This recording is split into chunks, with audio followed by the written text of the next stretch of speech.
Сәлеметсіңдер ме балалар, математика сабағына қош келдіңдер. Сендермен бірге Салтанат Аділжан қызы және де Шәкірт онлайн мектебі. Бүгін біз өз-өзімізді тексеретін боламыз.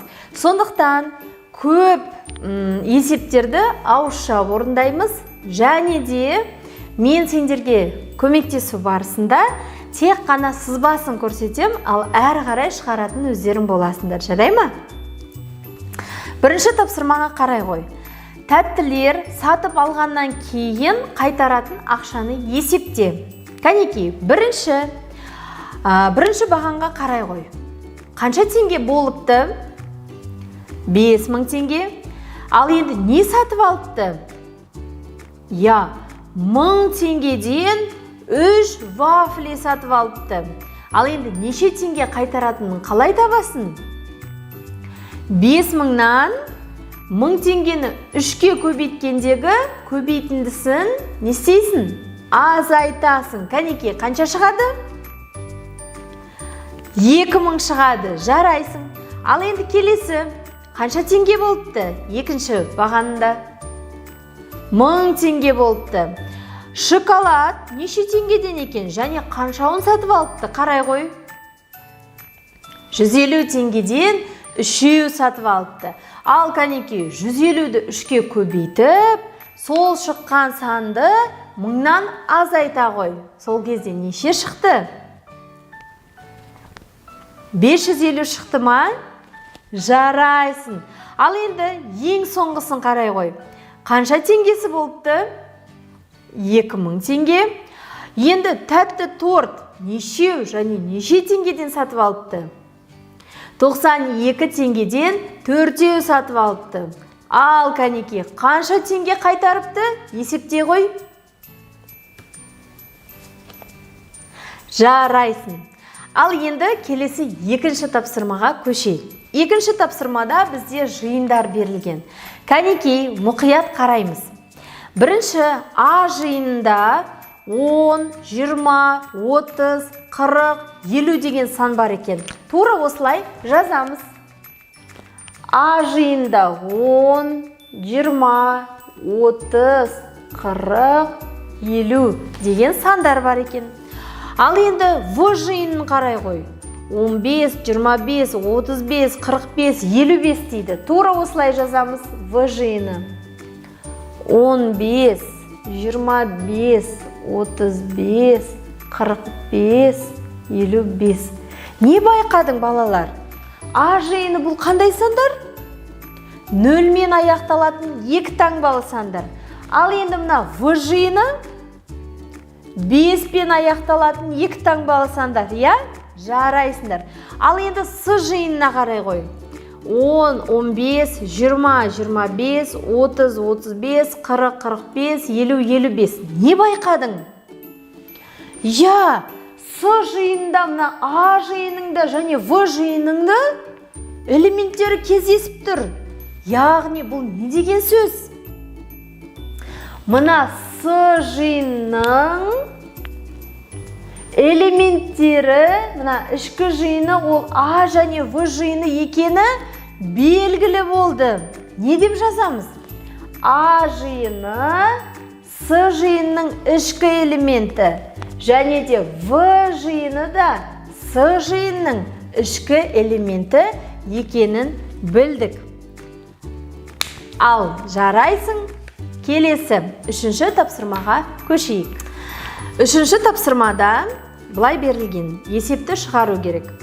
Саябақтағы орындықтарды бояу үшін 5 килограмдық 45 банка көк түсті және 3 килограмдық 60 банка жасыл түсті бояу сатып алынды. Барлығы неше килограмм бояу сатып алынды дейді. Сонымен бұл есеп не туралы?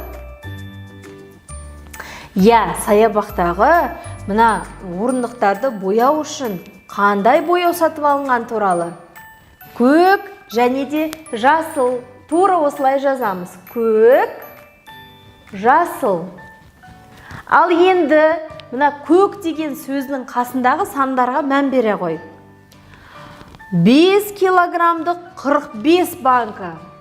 5 килограммнан 45 банка сатып алды. Яғни банканың әр қайсында 5 килограммнан бояу бар деген сөз. Ал енді жасылды қарай қой. 3 килограммдық 60 банка. 3 килограммдық 60 банка. Барлығы қанша килограмм бояу кеткенін табуымыз керек. Ал енді не істейміз? Әр қайсысы мынандай X болған кезде біз әрқашан не істеуші едік? Көбейтетін едік. Ал барлығын тапқан кезде біз қосатынбыз. Сонда шешуі қалай болады? 5 көбейту 45, қосу 3 көбейту 60. Жақшаға алмай қойсаң да болады. Себебі көбейту бірінші орындалады. Дұрыс па? Ал кәнекей осы өрнектің мәнін тауып, және де жауабын жаза қой. Ал енді келесі 5-ші тапсырмаға қараймыз. 5-ші тапсырмада тірек сөздердің көмегімен не істеуіміз керек? Теңдеу бойынша есеп құрастыруымыз керек. Ал кәнекей бірінші мына есепке қараймыз. Әкелгені, сатылғаны және қалғаны деп тұр. Тамаша. Ал енді мына теңдеуге қарай қойшы. X азайту 30 тең 40 деп тұр. Яғни әкелгені белгісіз болып тұр. Сатылғаны азайту 30 деп тұр. Яғни 30, қалғаны 40 дейді. Ал кәнекей қандай есеп құрастырсақ екен? Жарайды, дүкенмен байланыстырайық, я? Дүкенге бірнеше килограмм картоп әкелінді. Оның 30 килограммы сатылды. Сатылғаннан кейін дүкенде тағы да 40 килограмм картоп қалды. Міне, осындай есеп құрастырсақ, дәл мына берілгеніне және де астындағы теңдеуге сәйкес келеді. Балалар, енді сендер картопты алмайсыңдар.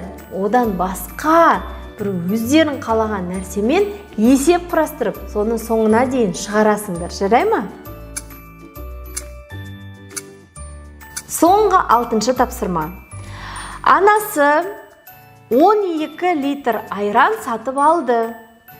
Бұл шұбатқа қарағанда 2 есе артық.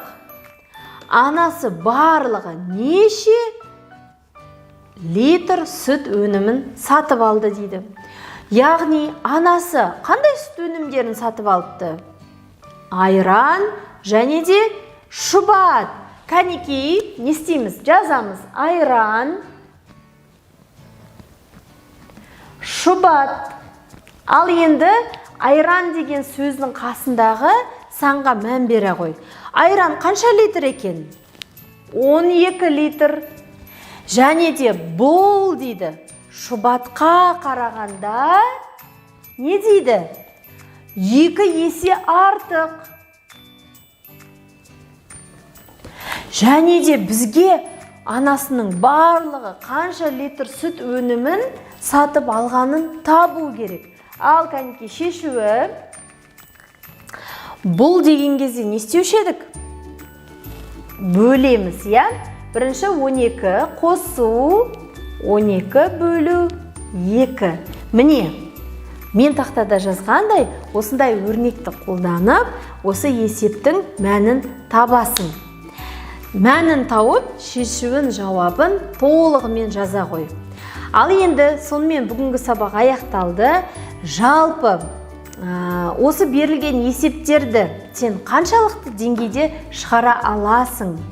Және де қандай есептер саған қиынға соғады? Міне, осы 2 сұрақтың жауабын мен осы видеоның астында комментарийда күтетін болам. Жарай ма? Бірақ сендерден апай, маған барлық есеп оңай, мен барлығын шығара аламын деген жауап күтетін боламын. Себебі сен алғыр оқушысың. Ал кәнекей, келесі сабақта кездескенше.